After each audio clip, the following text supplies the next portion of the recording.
성경 말씀을 보면 도마라는 사람은 의심 많았던 자였습니다. 내가 주님 옆구리에 손 넣어보고 내가 주님의 손자국 거기 내가 만져보지 않고는 믿지 않겠노라 말했던 이 사람이 성령을 받고는 순교자가 됩니다.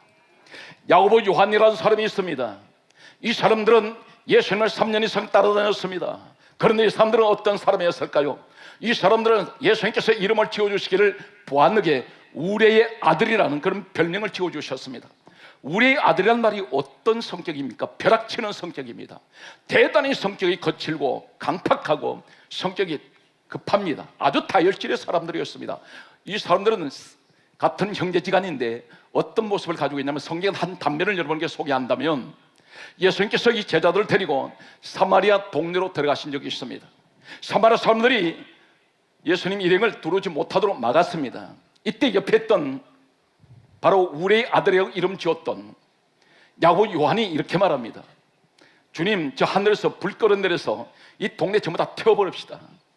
이 사람들은 자신들을 받아들이지 않는 이 사람들을 불을 태워서 완전히 동네를 불질러 버리자고 말했던 사람들이 바로 이 사람들이었습니다. 이러한 사람이 성령을 받고 그들은 완전히 변화되었습니다. 그들은 선교자의 길을 걸어가게 됩니다. 성경에 나타나는 이 요한이라는 사람은 성령을 받고 난 후에 일명 사랑의 제자가 되게 됩니다.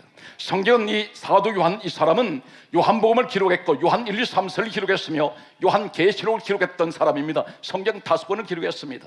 강팍했던 사람, 우리의 아들이라고 이름까지 지어줬던 바로 이 요한이라는 이 사람은 변화되었습니다. 그래서 역사는 이 사람을 가장 위대한 사랑의 제자로 소개하고 있습니다. 주여, 오늘 이 시간 내 혈기가 죽어지게 하여 주시고 내 고집이 죽어지게 하여 주시고 내 사람이 오늘 성령을 받아서 나도 변화되게 하여 주시기를 간절하게 소원합니다. 성경 말씀을 보면 여러분이 잘 아시는 여호수아라는 사람이 있습니다. 이 여호수아라는 사람은 어떤 사람이냐면 오늘 포괄적으로 여러분께 소개하고 있습니다.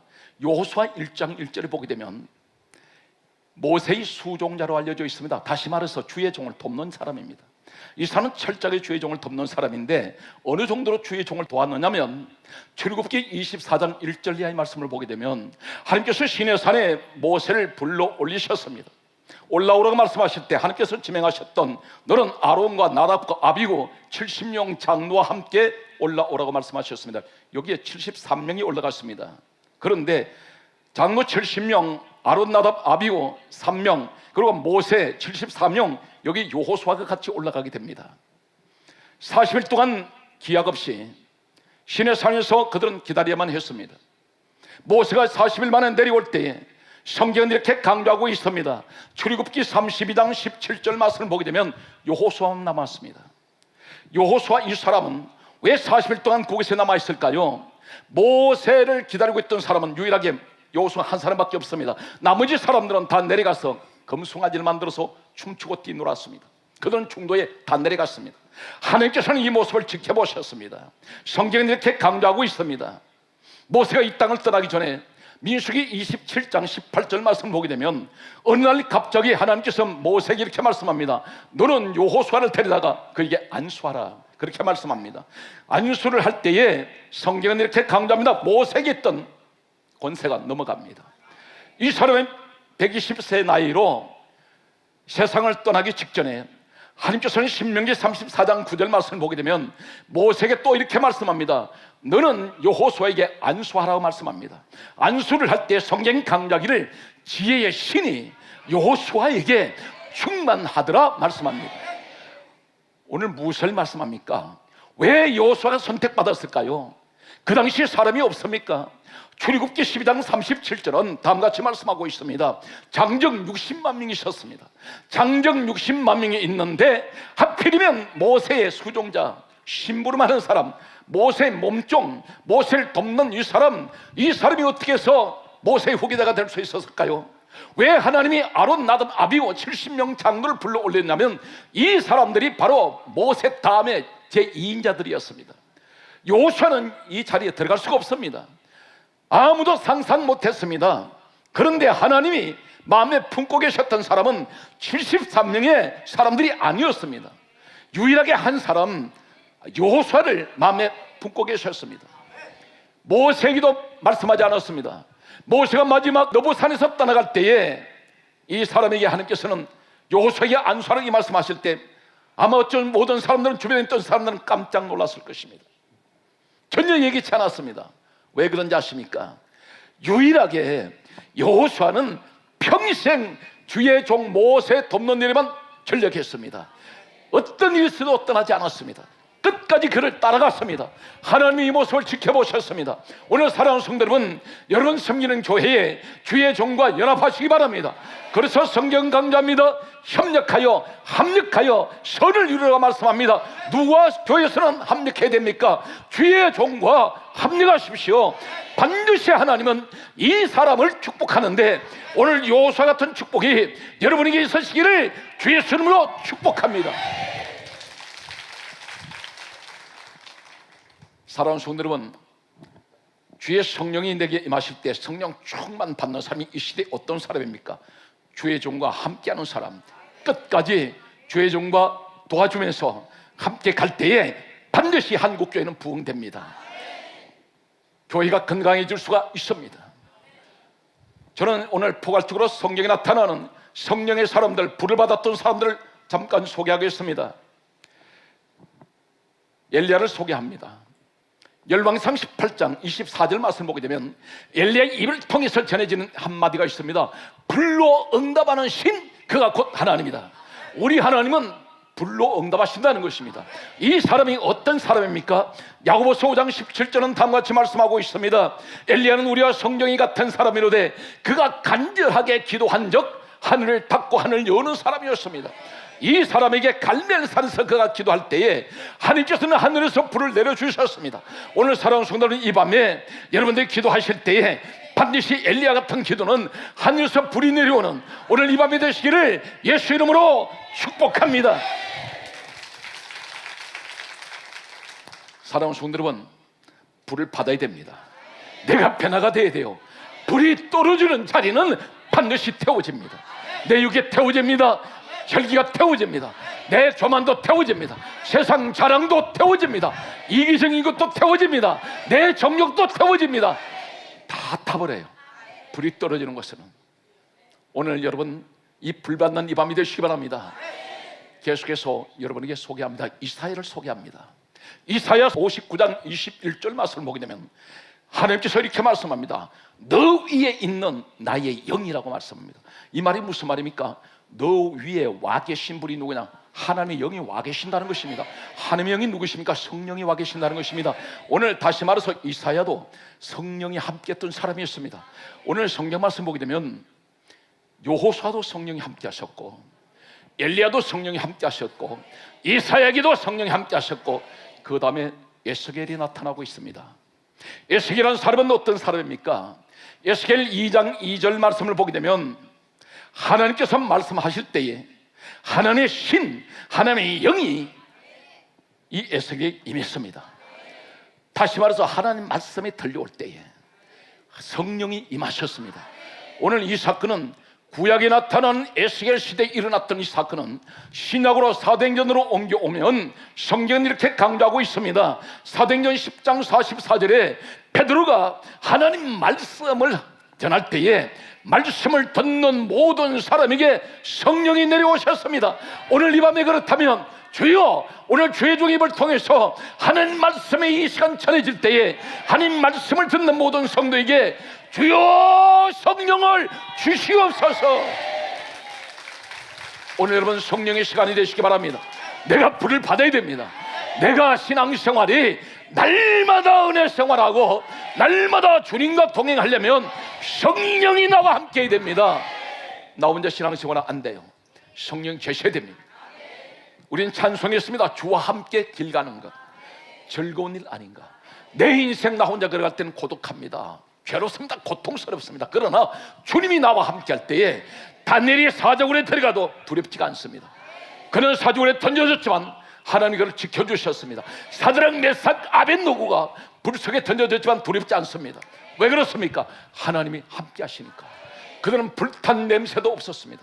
사자가 다니엘을 찢지 못합니다. 우리 사랑하는 성도 여러분, 주님과 함께하면 오늘 다윗이 고백한 대로 시편 23편 1절 이하의 말씀대로 사망의 음침한 골짜기로 내가 다닐지라도 나는 두려워하지 않습니다. 오늘 이 밤이 그 축복의 밤이 되시길 바랍니다. 성경을 계속해서 소개합니다. 요엘 선지자가 있습니다. 요엘 선지자는 요엘서 2장 28절 말씀 보게 되면 성경은 다음같이 말씀하고 있습니다. 내 영을 다시 말해서 성령을 만민에게 부어주리니. 이 시대는 성령을 만민에게 부어주신다 그랬습니다. 누구에게나 성령을 사모하면, 우리 성령님은 부으신다는 말이 무슨 말입니까? 물 붓듯이 부으신다는 것입니다.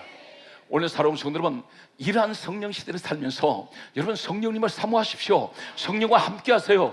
반드시 여러분에게 성령의 강한 능력과 권세가 여러분에게 주어질 것입니다. 그러면 반드시 인생은 성공할 수가 있습니다. 오늘 말씀을 계속해서 여러분에게 소개합니다. 오늘 성경 말씀 보게 되면 다윗이라는 사람이 있습니다. 이 다윗은 목동 출신입니다. 그런데 어떻게 해서 이 사람이, 성경이 이렇게 강조하고 있습니다. 사도행전 13장 22절에 내가 다윗을 만나니 내 마음에 합한 사람이다. 내가 다윗을 통하여 나의 뜻을 다 이루려 했던 이 다윗은 어떤 사람이었습니까? 신약에서는 이 다윗을 가리켜서 이렇게 말씀하고 있습니다. 마태복음 22장 43절에 말씀하시기를 다윗은 성령의 감동을 받았다 말하고 있습니다. 다윗은 한마디로 성령의 사람입니다. 하나님이 다윗을 불러내는 순간, 사무엘상 16장에는 이 다윗을 부름받는 순간 하나님의 신이 그에게 임했습니다. 오늘 여러분 부름받은 여러분들에게 반드시 하나님의 신, 하나님의 영, 성령이 함께하는 이 밤이 되게 하여 주시기를 간절하게 소망하시기 바랍니다. 오늘 그렇다면 대단히 중요한 말씀이 있습니다. 여러분 지금 주변에 나와 가장 가까운 사람이 어떤 사람입니까? 세상 사람들입니까? 아니면 믿음 안에 있는 사람입니까? 그 사람을 보려면 반드시 옆에 있는 사람을 보면 알 수 있습니다. 어떤 사람과 가까이 하는지 그 사람 보게 되면 그 사람의 영적 상태를 알 수가 있고 그 사람의 어떠한 신분인지를 알 수가 있습니다. 성경 말씀을 여러분에게 소개합니다. 사무엘상 19장 20절 말씀을 보면 다윗이 사무엘과 함께 라마 나요시라는 곳에 피신했습니다. 사울 왕이 그를 죽이려고 지금 찾고 있었습니다. 한 소식이 전해지는데 다윗이 라마 나요시에 사무엘과 함께 있습니다 하는 소식을 듣고 군사를 보냈습니다. 죽이려고 보냈을 때 성경 강조합니다. 라마 나요시에 사울의 군사가 이 다윗을 죽이기 위해서 그곳에 왔을 때에, 그 지점에 도착했을 때에 성경 강조합니다. 죽이려고 찾아왔던 군사들이 하나님의 영이 임해버렸습니다. 성령이 그들에게 임했습니다. 사울왕이 첫 번째 군사들이 돌아오지 않을 때에 두 번째 군사를 또 보냅니다. 역시 마찬가지로 두 번째 군사가 갔을 때 하나님의 영이 또 임했습니다. 성령이 임했습니다. 세 번째 또 군사를 또 보냈습니다. 하나님의 영, 성령이 그들에게 또 임합니다. 이상한 일입니다. 누가 안수했습니까? 아닙니다. 그곳에 가기만 해도 성령이 임합니다. 사울왕이 네 번째 이 사람이 직접 갔습니다. 갔을 때에 라마나요시라는 곳에 도착했을 때 바로 이 사람에게도 하나님의 영이 임해버립니다. 이 말씀 속에서 무엇을 말씀하고 있습니까? 사무엘과 다윗은 성령의 사람입니다. 성령의 사람이 있는 곳에는 가까이 오기만 해도 이 사람들에게도 성령이 임합니다. 이 사건이 신약에서 나타났을까요? 사도행전 3장 1절은 우리는 기억합니다. 베드로 요한이 성령을 받았습니다.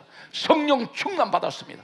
성령 충만 받은 그가 가장 먼저 일어났던 한 사건은 성전 미문에 앉아있던 남윤소 안전뱅이 된 자를 일으킵니다.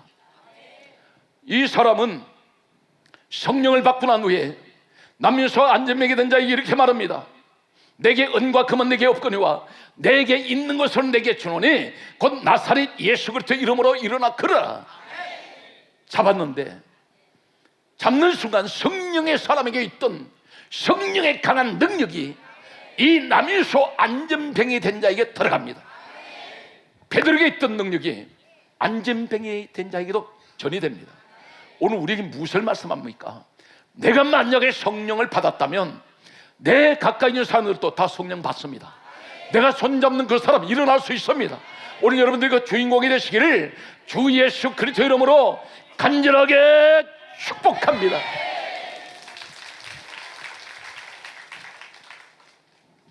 성경 말씀에는 신약으로 옮겨오면은 한 집안에 성경은 한결같이 세 가족이 똑같이 성령 충만 받았다고 하는 내용이 기록된 사건이 있습니다. 세례 요한이 있습니다. 성경은 이렇게 강조하고 있습니다. 누가복음 1장 15절 말씀을 보게 되면 세례 요한은 어머니 엘리사벳의 모태로부터 성령 충만을 받았다고 말씀하고 있습니다. 어머니 배에 있을 때부터, 태어나기 전부터 이 세례 요한은 성령 충만 받았다고 말씀합니다. 성경은 그의 어머니에 관해서 이렇게 말씀하고 있습니다. 누가복음 1장 41절에 말씀하시기를 그 어머니 엘리사벳은 성령 충만을 받았고, 이렇게 말씀합니다. 어머니가 성령 충만하니까 태중이 있는 아이도 성령 충만합니다. 성경은 계속해서 이렇게 말씀하고 있습니다. 누가복음 1장 61절 말씀 보게 되면 그 아버지 사가랴가 성령 충만하였더라, 이렇게 말씀합니다. 아버지도 성령 충만하고 어머니도 성령 충만하고 그 어머니 몸속에 있는 태어나지도 않은 세례 요한, 이 사람이도 성령 충만했습니다. 그렇다면 주여, 내 가정이, 내 가족이, 내 남편이, 내 아내가, 내 자녀가, 하나님 우리 가족 모두가 다 오늘 이 밤에 성령 충만 받게 하여 주시옵소서. 오늘 사랑하는 성도분, 손잡으세요. 크게 하세요. 예수 그리스도 이름으로 모든 것이 일어날지어다.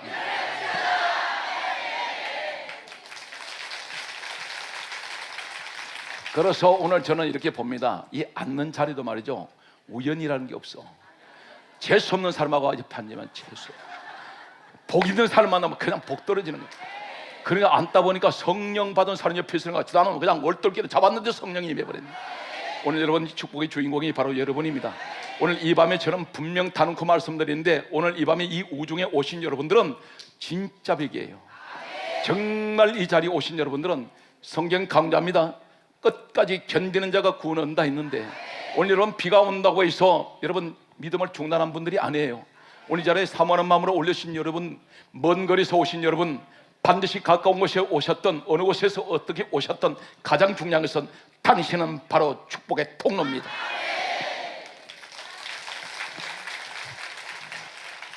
성경 말씀을 여러분에게 계속해서 소개합니다.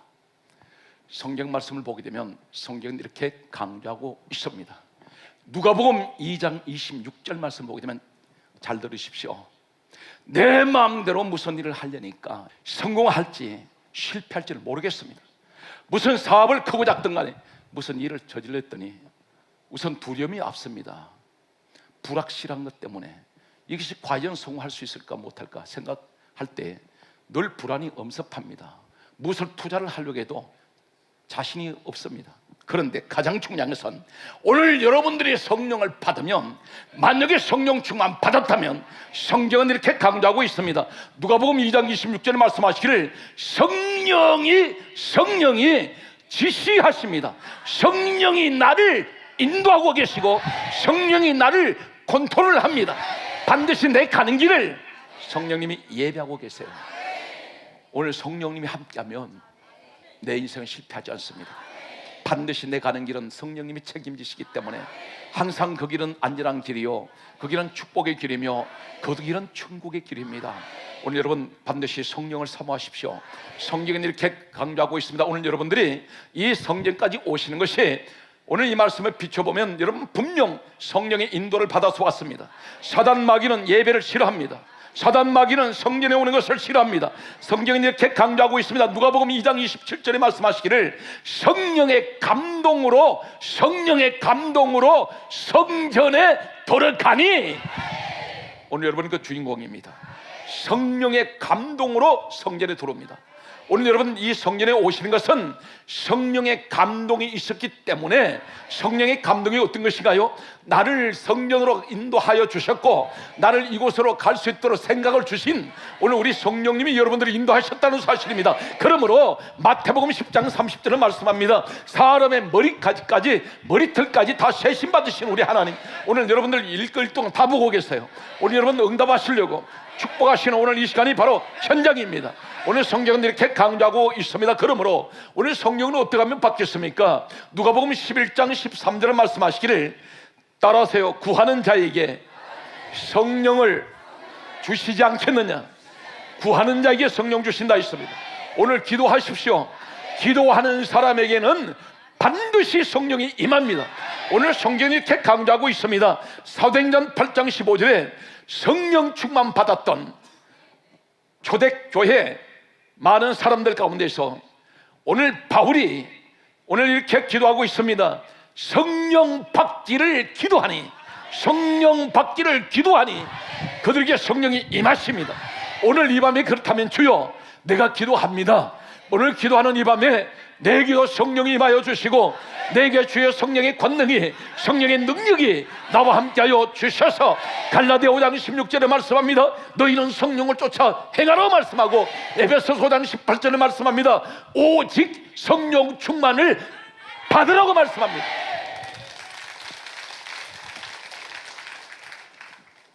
오늘 여러분들 가운데 이 축복의 주인공이 반드시 되셔야 됩니다. 성경은 그러면 왜 성령을 받고 불을 받아야 됩니까? 우리가 인생의 궁극적인 목표가 무엇일까요? 요한복음 15장 26절은 다음같이 말씀하고 있습니다. 성경은 이렇게 강조합니다.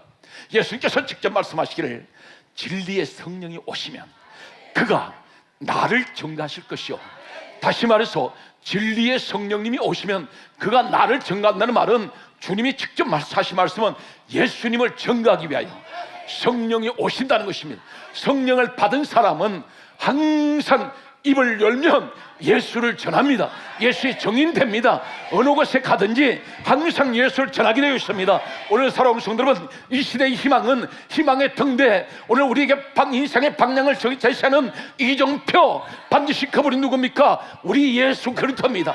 예수님이 없으면 우리는 아무것도 의미가 없어요. 그분만이 우리에게 소망이 되시고 그분이 우리에게 인생의 모든 인생의 목표가 되시기를 예수 이름으로 축복합니다.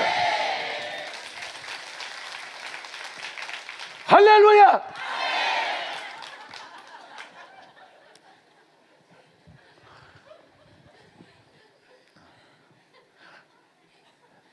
자, 주목합니다. 여기 서면 내 정신 아니라 그랬죠. 이성을 잃어버려. 그럼 어떻게 성경은 줄줄줄 나오느냐? 제가 기억해서 그럴까요? 아니, 성령님이 생각나게 하시고 성령님이 전하게 하시니까 저도 지금 말씀 전하면서 제가 은혜를 받습니다. 성경은 이렇게 강조합니다. 예수님께서 부활하시고 난 후에 요한복음 20장 22절에 도망간 제자들에게 아무 말씀하지 않고 단 한마디 말씀합니다. 숨을 내쉬며 가라사대 성령을 받으라, 성령을 받으라. 오늘 성령 받으라고 말씀합니다. 아무것도 탓하지 않습니다. 너희들 왜 도망갔어? 말씀하지 않습니다. 책임 묻지 않습니다. 따지지도 않습니다. 단 한마디, 성령 받으라. 왜 그럴까요? 성령이 임하면 내가 변하여 새 사람이 되기 때문에 성령을 받으면 내 인생 달라집니다. 성령을 받으면 인생의 가치관이, 목표가 분명 바꿔지게 되어 있습니다. 성령을 받으십시오. 성령을 사모하십시오. 성경 그러므로 우리에게 말씀하고 있습니다. 말씀의 결론이 되겠습니다. 스가랴 4장 6절은 이렇게 말씀합니다. 지금까지 너 인생 너 힘으로 뭘 해봤느냐? 네 능력으로 무엇을 했는데 과연 그것이 되더냐? 성경 강조합니다. 이는 힘으로 되지 아니하고 능력으로 되지 아니하고 오직 나의 신 성령으로 되느니라. 성령으로 되느니라. 우리 하나님 말씀하세요. 그러면서 하신 말씀이 큰 산아 무엇이냐? 서로 바벨 앞에서 평지가 될지어다. 오늘 이 말씀 무슨 말합니까? 내게 큰 산 같은 인생의 첩첩산 중에 문제들이 놓여져 있습니다. 내가 건너갈 때 넘어갈 때 내가 넘어갈 수가 없어요.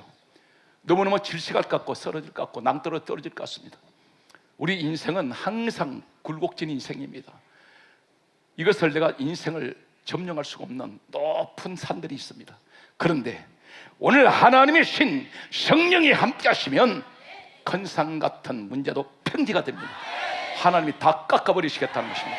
오늘 성경 그렇게 말씀하시면서 이렇게 말씀하고 있습니다.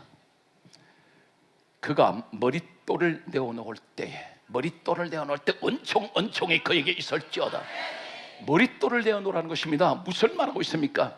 너 인생 살면서 오늘 성령이 너와 함께 할 때에 큰 산 같은 문제가 오직 주의 성령으로 말미암아 평지가 될 때에 하나님 요구하는 것이 있습니다. 너 머릿돌 내놓아. 머릿돌을 내놓는다는 말이 뭡니까? 머릿돌은 뒤에다 드는 것이 아니라 앞에다 들어야 됩니다.